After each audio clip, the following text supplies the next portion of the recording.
guys, good morning. So gagawa tayo ngayon ng giamat. Yan ang ginagawa ko dyan ngayon. So dalawang cup yan na flour, dalawa, kalahati pala. Yan, okay guys. So okay, tara mag-start tayo. And yan. So i-mix ko na yung mga ibang ingredient. At saka, ayan. Okay, so maglagay ako dyan ng isang spoon na big. Pero ginawa ko kalahati-kalahati kasi yan siya. Kaya medyo naging dalawa ang kwan dyan. Tapos, ayan, naglagay na ako ng milk. And then, dalawat kalahati din ang gilagay ko na milk powder.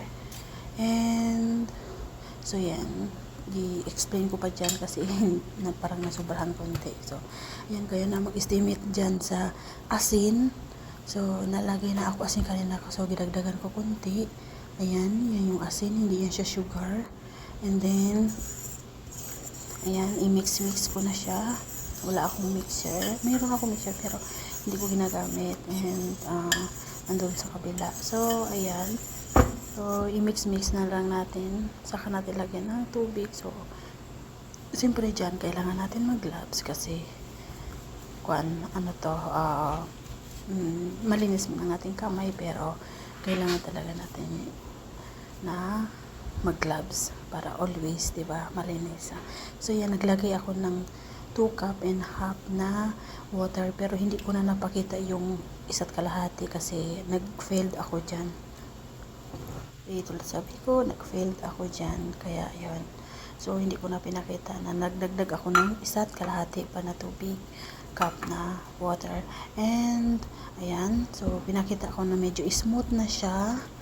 Kaya ayan, i-mix-mix mo lang natin para matunaw yung ating yes or yung yes. So naglagay ako kalahating spoon na corn flour. Yan, para medyo malambot-lambot siya konti. Okay, so yan, hindi ko nag-spoon kasi medyo nahirapan ako dyan eh. So, ayan, nagtak-tak lang ako. Depende sa inyo kung gaano ka dami, pero mas maganda, kunti lang talaga. So, fail din ako dyan kasi hindi ako naggamit ng spoon, pero kunti lang talaga. Pwede rin na hindi kayo maglagay, nasa sa inyo yan.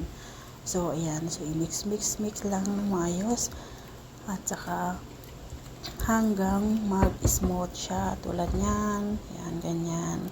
And pagkatapos niyan, tinakpan ko na siya para magtaas naman siya. And yan na, so start na ako magluto kasi nagpainit na ako ng mantika. First pa lang painitin, konting heat lang siya, hindi masyado volume yung apoy natin para hindi madaling maluto at hindi siya maging crispy. So naghanda ako ng kutsara at saka tubig and yung pang sala, and then yan na, tumaas na yan kanina kaso lang i-mix ko naman ulit. So ayan, magluluto na tayo, start. So ayan, in-explain ko lang, malinis na yung aking kamay, naghugas ako, and ayan, halata naman kasi nagugas kasi medyo basa-basa pa yung ating kamay. So ayan, pero piga-pigayin na para maging bola siya, saka ilagay dun sa mainit na mantika. So tulad nyan, so continue lang natin guys. Tara, let's. Ayan. Okay, so continue lang natin yan para makagawa tayo ng tinatawag na giamat. Okay, pasensya na kayo sa aking boses kasi medyo haggard pa kasi morning dito. Yan kasing request sa akin ni asawa para magparalag sa breakfast niya. Ayan. Okay. So, continue. Huwag masyado siya pigain para hindi siya maging arena siya na pagkaluto ko. Maging siya ba, yung parang donut na mabigat. Kailangan smooth lang ang pagkapiga para hindi siya hindi siya magtigas, gano'n. Pero pag sobrahan ng pagpiga, hindi siya maging soft, mag-iba ang niya, tester. Yan, so smooth lang. So continue lang natin guys. And ayan, so ayan, kulo lang, ayan.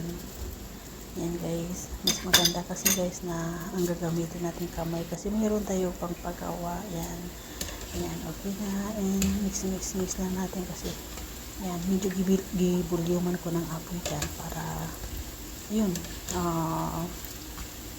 maluto na siya at maging crispy na. Ayan, binulyuman yung konti. So, ayan, maging brown na siya. And then, yan, continue.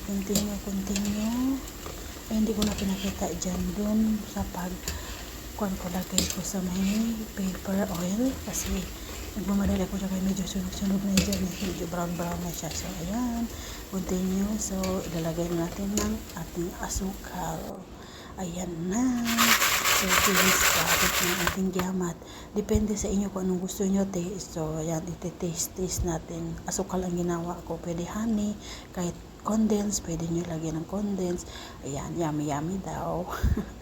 Ayan, tikman lang muna natin dalawa. Supsupin natin ang ating kamot. Nakahugas din bitaw tayo. Kaya, tara let's. Kain muna ako guys. Bye. Huwag nyo kalimutan mag-subscribe, like, and share. Comment. Bye guys. And I love you. Sa mga kaboard talks namin. Love lang. Bye. Tara let's. Kain na tayo. Sup. Kamot lang. Okay guys. Bye. I love you.